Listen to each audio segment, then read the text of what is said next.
What's going on, friends? Welcome back to another New World video. Today we're going to be outlining 10 tips and tricks that will help you with your journey in New World Aeternum. Some of these tips will help you save gold or make more gold, get better items, and just generally have a smoother leveling and gameplay experience when it comes to playing New World Aeternum. All of these tips and tricks will be relevant for those of you playing with controller as well as mouse and keyboard, so regardless of platform, I do think this information will be handy to know. Now, tip number one might seem a bit obvious, but this is something that, again, very much in the context of the video, things I wish I knew.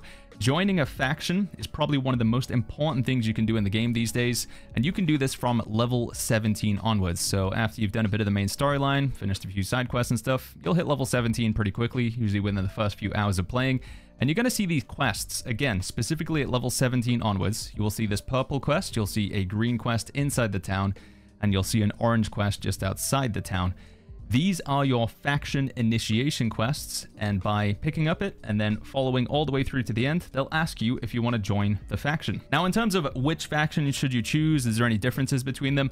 That effectively becomes a separate video. It would make this quite a bit longer, but luckily enough, I do have that video recorded, and it's probably already live on the channel, so there'll link to it up in the top right or in the description down below. But tip number one, absolutely join a faction. I saw so many people during the open beta running around at level 20, 25, 30, and they hadn't joined a faction, and I just want to let them know that they're missing out on a lot of stuff. And let's jump in with tip number two to explain that. So tip number two involves the faction store, and as I mentioned, this is one of the biggest benefits, especially while you're leveling up, and one of the reasons why you want to join a faction. Even if you're not interested in PvP and, you know, the faction versus faction combat, having access to the store is a huge boon to your character.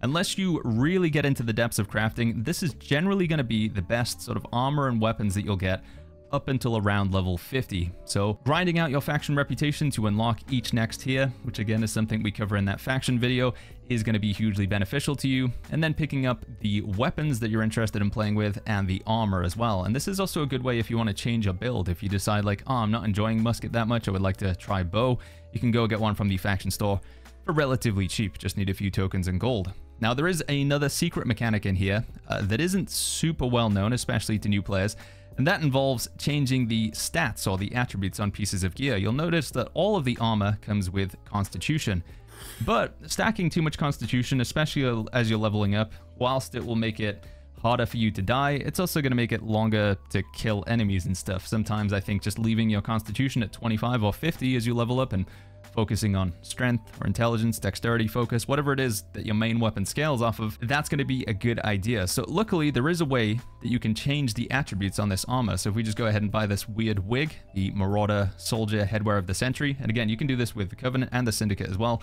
So we buy the wig, and then we scroll down, we have these seals down here. We have the Soldier, Ranger, Scholar, and Sage. Sage is for focus, Scholar is for intelligence, Ranger, dexterity, and Soldier is for strength. So let's say I'm playing with a greatsword or a warhammer or something, so I want to change my wig, which has Constitution. I want it to have strength. So what we do is we buy the Soldier seal. We'll just buy one for now, but you would need to buy one for each piece of gear. And then without equipping the helmet or the wig or whatever it is that I just bought, you want to go over to the outfitting station. Now, provided you haven't equipped the piece of armor that you've received, what you should see is a bunch of items over here for pretty much everything you have in the faction store, and that's because you have the Soldier seal in your inventory. The more seals you have, the more options you're going to see, but if we go down, there's that wig. So as we can see, it's going to change it from 12 Constitution, as it is in our inventory, to 12 Strength up here. So yeah, we can just effectively change the stats to whatever we want. This doesn't work with the weapons, it only works with the armor, but it is pretty handy to know. If you're looking to, again, take a bit less Constitution, to be a bit more aggressive in your build, you want to do more damage, then changing the default from Constitution over to Strength, all you got to do, have the seal in your inventory, have the piece of gear that you want to change the stats, and then you can just switch it over. If you've already bought a piece of gear, just unequip it, have it in your inventory, and have the relevant seal. And again, you can do this as many times as you want. If you want to change it from strength over to dexterity, from dexterity over to intelligence, you can do that. So if you want to change builds, it works pretty well for that option. Tip number three does involve the faction store again, and that is a little bit further down. We have these boxes. We have the Miner Logging Mastery, Miner Harvesting, Skinning, so basically all of the gathering skills. I would recommend buying these pretty much every single day that you log in. They don't cost too much up until you get down to the later tiers, and these are going to help you a lot with your first few days in New World Aeternum. and I'll show you guys why. But let's just go ahead and buy a bunch of them. So we're going to buy the blue tier as well. They have like a 12-hour cooldown, so we can't buy them until tomorrow. I think it's actually like 5 a.m. server time is when they come back up. I'm not going to bother with fishing. Maybe you can if you want, but I think fishing is one that you could definitely skip. And then we go down to these purple ones. Eventually, they do start costing quite a bit, but I would strongly recommend, especially with like logging and I think mining. Skinning, maybe not so much, because skinning is pretty easy to level up. But there we go. We've bought all of them that we can for now. Yeah, there's nothing down here. And what we're going to do is we're going to take those to the relevant crafting stations. So for mining, the mining box, let's go ahead and open those. In fact, we'll just open all of them. Why not? So here we go. Open. You're going to get this material. Now, you can get these while you're gathering, but you can just have extra ones as well. And I think it's like in the sort of, how would you say, the rat race of the first few days of being new on the server. This can help you a lot. So there we go. We got all these sort of different crafting materials. So we take the ore that we were getting from the mining boxes and we go to the smelter.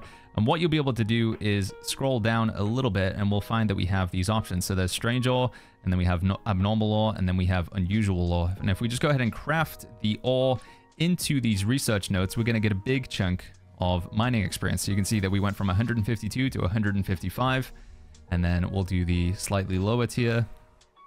And early on, this is going to be huge. Like, you know, you're going to get several levels every day. You might even be able to go to 100 mining in just like one purchase of some of them. It's pretty nuts. And the reason why that is so relevant is because it will enable you to be one of the first few people on the server to then be able to mine specific items. So if I go over to my trade skills and then I go to mining, which we just got a bunch of levels in, you can see that I'm now able to mine orichalcum. I might have already been there, but you could imagine that if I was at 145, I've just tipped myself over to be able to get orichalcum. And the only other way that I would be able to level up mining is just going around and bashing a bunch of rocks.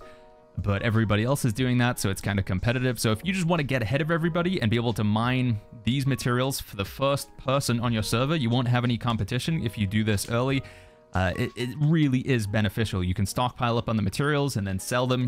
If you're the first person that has access to them on the server, you can have like a monopoly on it. So those of you who are really wanting to dive into the crafting system, buying those boxes and then taking them to the relevant refining station. So for smelting, that's our mining box. With the skinning box, it would be the tanning station. For the harvesting box, it would be the loom. And then for the logging box, it would be the wood shop or whatever they call it. But yeah, you'll be able to make these research notes and then craft the research notes. You get a big chunk of crafting XP. And it can just sort of hyper accelerate that ability to gather early on. And you can be one of the first few on the servers to be able to gather those exclusive materials, put them on the market, and make a lot of gold as a result. This next tip is a good one to know for those of you who enjoy changing builds. For instance, I like playing bow and spear when it comes to leveling up and playing solo. But when I'm in a group, I do enjoy playing with the life staff. You know, I like healing my teammates. But something that might get in the way of that is being aware of the loot biasing system. So the loot biasing system takes a look at what you are currently wearing in terms of light, medium, or heavy armor, at your weapons as well. So in this case for me, bow and spear, and then also your stats, which we can get over to that screen. Go to attributes. Right now I've got a lot of points into dexterity, strength, and a few into constitution. So what I'm trying to come to here, what I'm showing is when we go ahead and open this chest, it's very likely that I'm going to get a dexterity or strength item. It'll probably be a heavy piece of armor, and if it's going to be a weapon, it's very likely to be a bow or a spear. Now let's see if the game is just going to wreck me here and give me like a life staff instead, and then we're going to kill the little skeleton that comes out of it. By the way, these chests, sort of secondary tip, but these are really good to open once you're a fresh level 65 player. These chests up in the sort of top of Brimstone Sands, really easy to get to. And sometimes they can give you some like almost 700 Gearscore items. But yeah, bearing in mind, we just talked about the loot biasing system. So my character's wearing mostly heavy armor pieces. We have a bow, we have a spear, we have a lot of points into dexterity. So let's see what we get. We got 2 spears and a bow. And would you believe it? They've all got dexterity on it because I'm using a spear and a bow, and I have a lot of points into dexterity. And if we got armor, that would probably be heavy armor. And again, it would be dexterity as well. So what I'm trying to demonstrate here is if you want to find weapons and armor for a particular build, you have to be wearing those weapons and armor. But if you've never played that build before, it becomes a bit tricky because the game kind of pigeonholes you into playing one thing. And this is the roundabout tip that I'm trying to say here is hold on to extra pieces of gear. Like if you ever have the idea that you want to play as a tank, then maybe you should hold on to some heavy armor or a sword and shield. If you ever want to try healing, hold on to a life staff, because whenever you switch to that weapon and then open up the chest, you can get that item. So let's try and demonstrate it here. If I go ahead and change my attributes now, so let's say I just have a random sort of junk life staff on my character. It's not particularly good, but I know that by holding on to that junk life staff, I can then go and open subsequent chests and get a better one. So let's put a lot of points into focus here. We still have quite a lot of dexterity actually, so this is going to be interesting to see what it gives us. But yeah, most of our points into focus, constitution, dexterity, and we'll go open the chest on the other side here. Right, and then once again, so this time we have a life staff, we have the hatchet, and most of our armor is now light pieces. We have a medium chest, but everything else is light. So we should be receiving light armor, should get a life staff or a hatchet, and we should be getting stuff with focus on it, although potentially still dexterity, because we do have a lot of dex here as well. So let's take a look at this in action. Okay, we got a great axe. So it doesn't work perfectly every time. So it's not always going to be the case, but most of the time. Let me go open one more chest just to prove that I'm not like insane here. All right, here we go. Chest number 3, lucky number 3. Now we're gonna get a life staff. We got some, yeah, life staff for the sage, and I think I did get some heavy gloves there, which is still kind of interesting that that would be happening.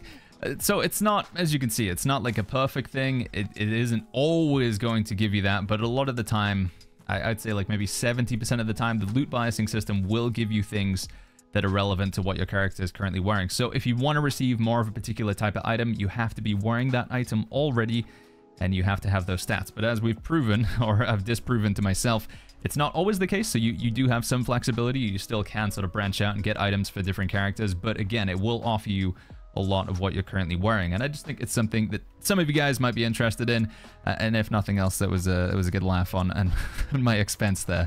But yeah, the loot biasing system offers you items based on your stats and your current equip load.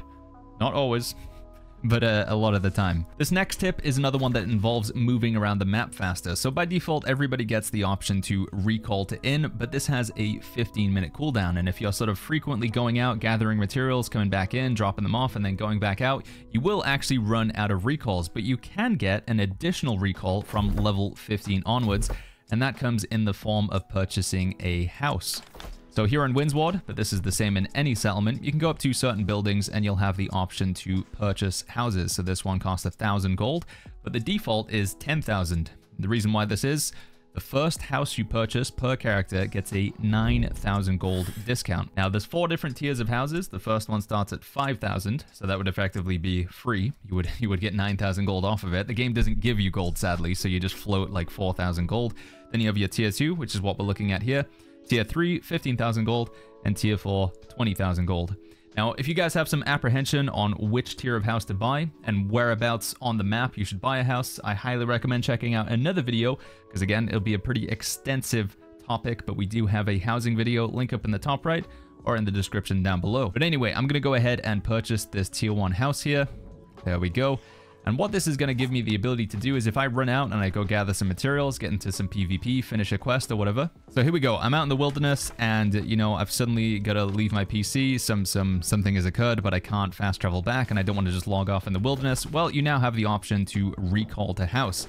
And unlike with the recall to inn, you can reset this. So here we go, we're back in the house, we recalled it, and now if we open up the map again, you'll see recall to inn, we're still waiting 7 minutes, but recall to house, we can reset it for 19 Azoth, which is not much at all. If you're concerned that you're going to run out of Azoth, believe me, it becomes a very, like, almost like null, pointless thing very early on in the game. So we can reset the cooldown, and then we can recall again. And you can just do this infinite times. So the benefit of doing this is by recalling to house, we're then in Windsward, and then from Windsward, we can fast travel to any other settlement on the map. So by buying a house, you're effectively able to just move wherever you want an infinite number of times. I mean, it wouldn't be infinite because eventually you'll run out of Azoth, but it's just a very handy thing to know.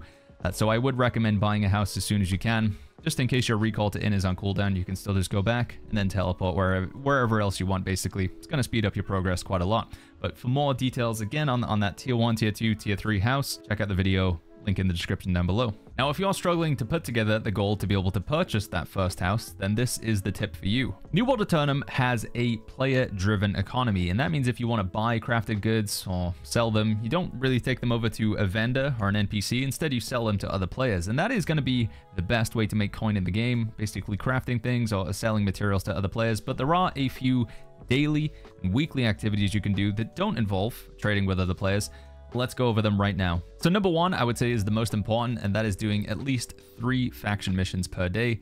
The reason behind this is because your first 3 faction missions give you a 5 times multiplier. So the normal amount of gold and the faction tokens you get, again, times by 5. So you can see we're getting 285 coin from this, 270 from this one, 270 from this one. The higher the level of the area you are, the more coin you'll get. So if you do 3 faction missions in Windsward versus doing 3 faction missions in Brimstone Sands, the Brimstone Sands faction missions will give you more, if that makes sense, because Brimstone Sands is a higher level area. Typically, I think the expedition ones are going to give you the most. So if you can get 3 for 1 expedition, like we have 2 Empyrean Forge here, so if we get a 3rd one for it, that would be really good. But yeah, make sure you do your 3 faction missions per day. That's also going to get you a lot of tokens, which again can have some benefits in terms of being able to buy other things which can benefit you as well, like your gypsum orbs. And we'll probably cover that in a separate video, but there is a way that you can effectively turn gypsum orbs into coin as well. So if you do find yourself doing this and ending up with excess faction tokens, buy the gypsum orbs. But yeah, this is tip number 1 when it comes to making some gold without trading other players. The next daily activity you can do in order to earn additional coin involves these corrupted breaches. So you can start doing these from level 25 onwards. You need an Azoth staff, which you'll get from the main storyline, but closing any of the major corrupted breaches, so that's the corrupted portal, and the monolith is usually a lot easier to do as well. Here's a monolith over here. It could be level 25, 35, 45, any level of them. But when you close it, or if you are contributing to closing it, you will get a major breach cache. And again, it doesn't matter what level it is, but the first 2 that you open a day from here will get you something called the lost sack of coins. So there's one there. And then if we go ahead and open the other one, there's another lost sack of coins. Now, if I opened a 3rd one, I wouldn't get the lost sack of coins. So you can stack these if you want, if you just want to do a bunch of portals in one day, and then you don't need to do them for the rest of the week. And then you just open 2 every day and you get your lost sack of coins. And the reason why this is important, if we go ahead and open that bad boy, 250 coins, and then again, another 250 coins. And as you can see, I've been stockpiling these a little bit. So there's another 250, there's another 250, there's another 250. You can see this kind of adds up over time. It's not a back-breaking amount of gold, but it is a very sort of steady income. So 2 corrupted breaches per day, get your 2 caches, open the 2 caches, get your 2 lost sack of coin. Yeah, just really easy. And you might get some good items from, you know, we got this Tendril of the Breach as well. It's not that good, but it kind of, you know, it sounds cool. Another daily activity you can do to earn extra coin is the hidden stash, or the ritual pouch, or the sportsman spoils. The developers change the name of this fairly frequently, like every couple months it's something different, but it's effectively the same item. You open it up and you'll get a diamond gypsum, and you'll get a random amount of gold from 50 all the way up to 200. And this is going to be dependent on your level, by the way. So for level 65 players, you have the maximum amount of gold. I think the ritual pouch is effectively the same thing. Yeah, there we go. And then we got another one here. The way you get these, like I say, it varies a bit depending on what month the game is in. I think right now, or when New World Aeternum goes live, these are going to come from either killing enemies or gathering. So you have a chance to get them when you chop down a tree, or skin an animal, or mine something. I think there's a chance to get the hidden stash there. Sometimes, like I say, they come from killing enemies instead, and then sometimes they come from looting chests. So sorry I can't be like too specific here, but you're generally going to get them as you play the game. But if you haven't, for whatever reason, if you only have a limited amount of time to play, it's definitely worth going in and getting your 3 hidden stash, your 3 sportsman spoils, your 3 ritual patches. If you're unclear as what it is, I would recommend hopping into the stream. This is a good time to plug my Twitch, twitch.tv/BagginsTV. Link in the description down below. I'll be happy to answer the question over there, guys. Like, what is the daily that I need to do right now, Baggins? But as I say, it's most likely going to be just go out and kill 10 enemies, mine 10 pieces of ore, or open 10 chests. And within that time, you'll likely get the hidden stash or the ritual pouch. Usually get 3 of these a day for a little bit of extra gold as well. One of the things that could change is if there is an event on. So I do think we have the Halloween event coming up fairly soon after New World Aeternum's launch. That will be another way where you can open up a daily pouch and make some gold from that one as well. Again, I know this one was a little bit vague because it's always changing, but effectively do a certain amount of gathering or killing or looting chests and get your hidden stash or equivalent for some extra coin there. The final way that we can make easy coin in New World Aeternum is with the gypsum kiln. Now, you won't be able to interact with this until you're level 60, but that should happen typically within the first week of playing. And this is something that you may want to do or you may not. It depends what sort of player you are, but you have the cache of gold and matter, so you don't have to scroll down very far to find this. It requires 20 gypsum orbs, but it does give you 1,500 gold and 250 dark matter. And dark matter is a useful material because you can use it to upgrade your artifacts. So if you want to upgrade your artifacts to 725, you need 500 dark matter for each one of those. And if you want to upgrade named items, which I'm not entirely sure if you'll want to do a New World Aeternum because they only go up to 700, so it's, you know, it's not even like the max Gearscore anymore. But if you want dark matter for that, and more importantly, if you want the 1,500 gold, you need to get 20 gypsum orbs. And as we covered with the faction section, you can buy gypsum orbs from the faction vendor if you're doing those 3 missions every day. And then you can also make additional gypsum orbs by completing a bunch of other activities in the game. So it's kind of whatever you want to do. This one comes from killing expedition bosses, so we do some expeditions. This one comes from 3v3 arena. Then we've got another one from crafting. We've got another one from doing trials. We have another one from closing corrupted breaches, so you can kind of get a 2-for-1 there. But yeah, effectively pick your poison in terms of which gypsum. Diamond gypsum, covered that just previously as well. Get enough of that, you can make 20 gypsum orbs, and then you can turn those 20 gypsum orbs into 1,500 gold. Now, some people will say that this is a waste because you can also use gypsum orbs to make certain other items in the game. So if we go to trade skills, and then we go to jewel crafting, I think we scroll all the way down, you can make certain ingredients. Each one of these, so there's a blessed rivets, there's the honing acid, and there's a couple other things. These require 5 gypsum orbs, and then it allows you to make a matrix, which goes for a lot of gold as well. So if you are maxed out on crafting, you might want to consider turning your gypsum orbs into blessed rivets. And then let's go over to armoring. I think there's something else we can make over here all the way down. Enchanted handle. It might be better to turn your gypsum orbs into these and then sell them to other players. But again, if you don't have max crafting, or you don't really like the idea of the player-driven economy, you just want to make gold by doing your own stuff on your own time, consider the cache of golden matter. But I feel like I need to be a responsible New World YouTuber and let you know that the gypsum orbs do have a separate value if you want to craft materials. But anyway, there we go. Those are a few daily and weekly activities you can do to make a bit of extra gold on the side. I think if we add them all up, it was 1,500 here from that. Then we get the 500 from the lost sack of coins. That's 2,000. And then we have our bags. That's another sort of 500 there. And then we have our faction missions. So yeah, it's about 3,000 gold a day. Although this is a weekly thing, but still, you know, it's a nice extra amount of coin that can help you out when it comes to buying a house or doing a few other things in the game. Now, this one is a classic situation that almost every New World Aeternum player is going to find themselves in at some point. You're out gathering, and suddenly this message pops up. Encumbered, cannot dodge, jump, or run. And you're going to be moving around really slowly. And if you want to go ahead and recall back and dump some of those materials into your storage shed, you can't. It says you can't fast travel or recall when you're encumbered. And usually, the sort of decision that a lot of players make at this point is like, oh, I'm just going to have to drop that stuff on the ground. That sucks, but I guess I'll just have to get rid of that thing that I just picked up. No, before you do that, be aware that your hotbar over here, where you hold on potions and stuff, and also in your gear sets, this can effectively be extra storage. Now, it's limited in terms of what you can put on it, but we have these consumable slots over here. And if I'm not mistaken, it just so happens that I have 3,030 sausages on me. You know, it happens to the best of us, and you just have a lot of sausages. What I can do is I can go ahead and add these to gear set, and then we're going to add it to raid tank. We're going to put it on that slot over there. And suddenly, I've got a bunch more space, 1,196.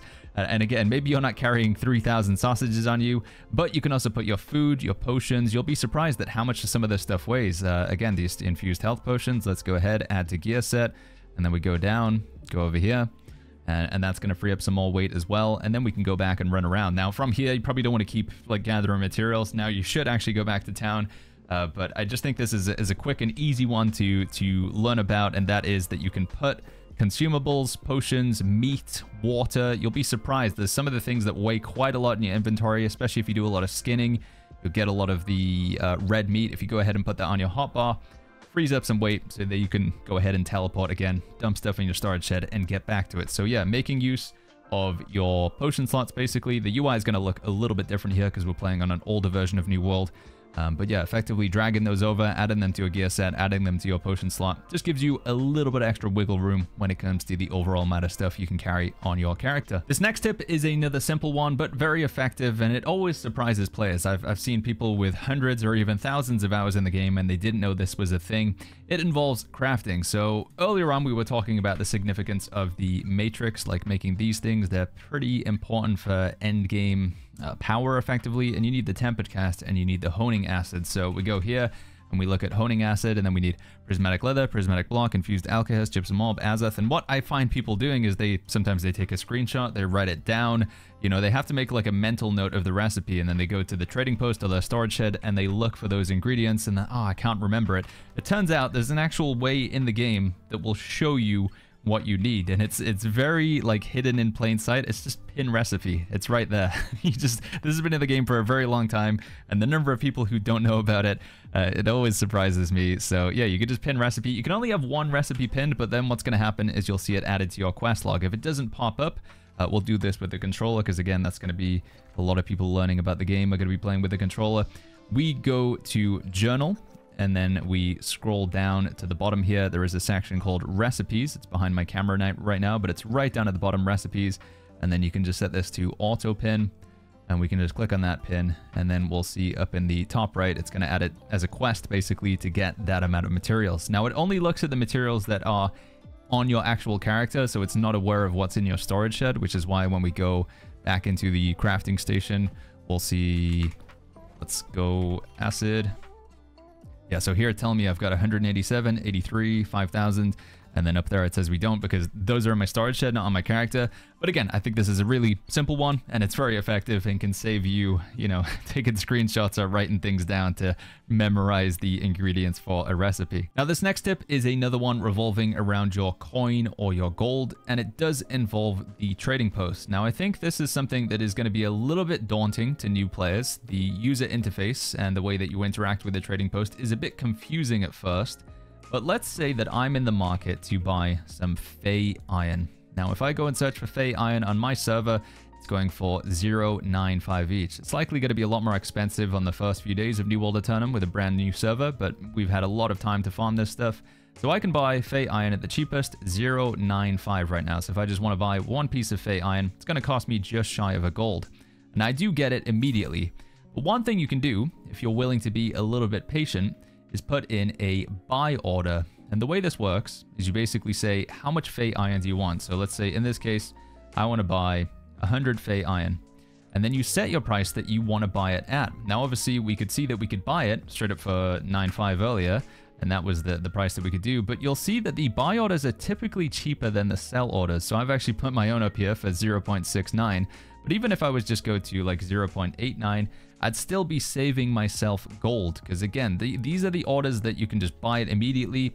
And then this is you saying like, I'm patient, I can wait a little bit of time, and you can put it up there. And over time, what you'll see is people, provided you haven't gone too under the asking price, they'll actually sell to your buy order, and it'll just get immediately added to your storage shed within this town. Now, I know, again, this is a little bit confusing, so I'm going to come at it from the opposite perspective. So I am a different person. I'm not Baggins, and I've just been and mined some star metal. You know, I got over encumbered, but luckily I watched the BagginsTV video, and I put the 3,000 sausages on my hotbar, and I want to sell that star metal. There's two different ways I can do it, right? So star metal ore, we just gathered a bunch of this. I can just plop it right up here and try and compete with other people. So I'd be going in at 0.7. So let's see, I'm just going to try and slightly undercut this guy. We're going to go in at 0.69. I'm going to sell all my star metal for 0.69 each. And then somebody will go over, they'll see my order over there, and they might just buy it. However, another thing that I can do, if I go to this sell tab, and then we go and look at star metal again. So let's go down. I've got a lot of junk in my inventory. Here we go. So here's my star metal ore. And this is a bunch of prices that people are willing to buy for right now. So at this actual moment in time, I could just sell the star metal that I have, and I know that I'll guarantee get this amount. So if I sell all of my star metal that I just mined, I'll get 229 gold straight away. So let's just go ahead and do that. And there we go. And that person would have seen, you know, they put up the buy order, they were patient, and rather than just buying it straight up willy-nilly, they saved themselves a little bit of gold. And there's a surprising amount of people who will do that because you don't have any patience. So if you can exercise patience, you can make more money, or you can save more money by using buy orders instead of just buying directly off that waiting there. You can put in a buy order for the thing that you're interested in. I believe you have to have it in your inventory. And yeah, hopefully that made sense. Does that make sense? Because I know buy and sell, but you sell to the buy order and you buy from the sell order. It's a bit confusing, but hopefully I was able to demonstrate it there. I don't know if there's a way I could do it cleaner. It might just be a case of like watching it back a few times. But yeah, effectively it is utilized buy orders. It takes longer, but you'll get typically better value for everything that way around. And again, if you need a quick buck, if you just want to put something up, you're like, all right, I just gathered a bunch of star metal. I need the gold for it right now. You can just look for somebody else's buy order, but you find their buy order through the sell screen, and then you can sell directly to them rather than putting it up and waiting for somebody to get it. You can just see, like, I want to clear this adamant right now. I can get rid of adamant for 290 gold, or I can play the waiting game and I can go ahead. Wrong item there. I can play the waiting game and I can go ahead and put sell order and I can get 380 gold. So again, it's that sort of like, do you need the gold right now or do you want to wait? So if you're selling something, I could be a little bit more patient and put this up for 369, like so, and then we could compete with everybody else. Or if I need their gold right now at this moment in time, we can go to the sell tab, we can go to adamant, and we can see people's buy orders and I can just sell here. So I can get 290 gold right now, or I can wait a bit and I might be able to get 350 gold. But you can see how that can work in your favor if you're on the other side and you're one of these players over here who are being patient, and then they can get your gold. All right, anyway, I hope that made sense. It took me a long time to figure that out with the trading post, so I don't blame you if you find it a bit confusing. Yeah, let me know if you have a cleaner way to explain it in the comments. I would love for you guys to be able to share with our fellow players the importance of buy and sell orders on the trading post. And finally on the list of things that I wish I knew sooner when it comes to New World Aeternum revolves around being max level. So once you get to level 65, the next step of your journey typically involves getting higher level weapons, armor, and jewelry. So getting things all the way up to 725, that's going to make you the most powerful you can be when it comes to fighting other players, doing dungeons, and all that other content. One way that you can sort of expedite and speed up your process to 725 involves going into Cutlass Keys and interacting with this particular crafting station. So this is called the Well of Fortune. It's right next to the town board and the war board. And in the Well of Fortune, there's a bunch of different things that you can buy that cost mystic doubloons. Now, you might be asking, well, Baggins, I don't have any mystic doubloons, how can I get them? You're going to see a bunch of quests in this area, again, specifically once you hit level 65. Patricia, I believe, will have a main story quest, which then involves just going to talk to some dudes in the pub, and they will give you some mystic doubloons as a reward. And one of the first things that you want to buy with them is called the Key of something. Let me just check its name again. It is called the Glittering Gold Key. So you can buy once of these once a week, and the reset is on, I think it's Tuesday or Wednesday morning. So let me just do some maths. Yeah, it's going to be Tuesday morning at 5 a.m. server time. You can buy one of these, and it only costs 5, so it's a pretty good deal. What you do with that key is you want to take it to the edge of the PvP zone. So along here, this is called the Cursed Mists, and we'll travel. We'll show you guys a live demonstration. So once you arrive at the edge of the Cursed Mists, it'll be pretty clear because you have these giant stone structures with the yellow fog coming out of them. If you go on the other side, you will become flagged for PvP. You'll have 30 seconds, and then you'll be able to attack and attack other players, or be attacked and attack other players. While you're in here, there is an additional objective which you might be interested in, but it does require potentially dying to other players. And that is going to loot one of the big chests in the area. That will get you the Gold Cursed Coconut, which is important. You can only get one of these a week, so you might want to consider doing that. But the main thing that I wanted to focus on here is the Locked Doubloon Cache. So again, with that key that we bought from the Well of Fortune, it allows you to open one of these up. And when we open it up, we get 500 Mystic Doubloons, which is pretty good. Now you might be asking, all right, Baggins, I've got some coins. What do I actually do with them? Well, if we fast travel back to town now, so if I reset the cooldown on my house, that tip that we got earlier from buying the house, and then we send ourselves over to Cutlass Keys, and here we are. So with those doubloons that we just got from the chest, you'll have a bunch of different options for things you can buy. The thing that I'm recommending you do, and you can do this daily, is buying the Epic Crate. So it's the Gold Cursed Epic Crate. Don't get confused with the Epic Resources Crate. It's this one here, the Gold Cursed Epic Crate. You can buy 3 of these a day. Each one costs 35 Mystic Doubloons, so even just with that key in the chest, I think that gives you about 4 days worth of being able to purchase these. And the reason why is because these can have max gear score, armor, weapons, and jewelry. So 725 gear score items, and if you get lucky, it's only a 5% chance, but if you get really lucky, you can just instantly go from being level 65 with nothing to having, you know, an incredibly good item. So let's see what we get here. Orichalcum. Oh, okay, 696. So there is a scale, by the way. It's not guaranteed 725, but yeah, can confirm. I got super lucky with one of my other characters, and we got a 725 gear score bow. I think we might be able to pop that clip up on the video here. But yeah, you can do that every day. Every day, buy 3 boxes, and I just think it's a great thing to do as soon as you hit level 65. It might give you that little spike in power. It's just very handy to know about. So yeah. Go do some quests, get some doubloons. With the doubloons, buy the key. Take the key to the edge of the zone, open the chest, get 500 doubloons, and then with that, you go ahead and you buy your boxes every 3 days, and then every week you buy your key and you rinse and repeat. And if you want to take it an extra step further, like I say, you can actually go into the PvP zone, get more doubloons, and you can also grab your coconut every single week, which then allows you to get guaranteed boxes of loot. But I just think this is... The other step that you can do is the raid as well, but that's going to be... We don't know too much about it yet. At time of recording, Amazon shared some details, but we haven't actually been a chance to go in and do the full raid. So I'm going to leave it with the Well of Fortune tip for now, and that's actually where we're going to wrap up the video. So if you guys found these tips and tricks useful, if you would say, that is handy to know earlier, Baggins, then consider leaving a like and subscribe to the video. We have a lot of other knowledge on New World Aeternum here on the channel, so if you want to see future videos, again, subscribe and we'll keep you notified for those. If you have anything that you want to know right now at this moment in time, it's very likely that I'm going to be streaming New World Aeternum. We'll have Twitch drops, which you can watch the stream and earn skins for your character and other in-game items. So if that sounds appealing, twitch.tv/BagginsTV, link to my stream in the description down below. And if you have any other wisdom you want to share with your fellow players, feel free to drop it in the comments. That would be much appreciated, helping each other out. I love to see it. But with that all being said, I'll catch you guys all in the next video.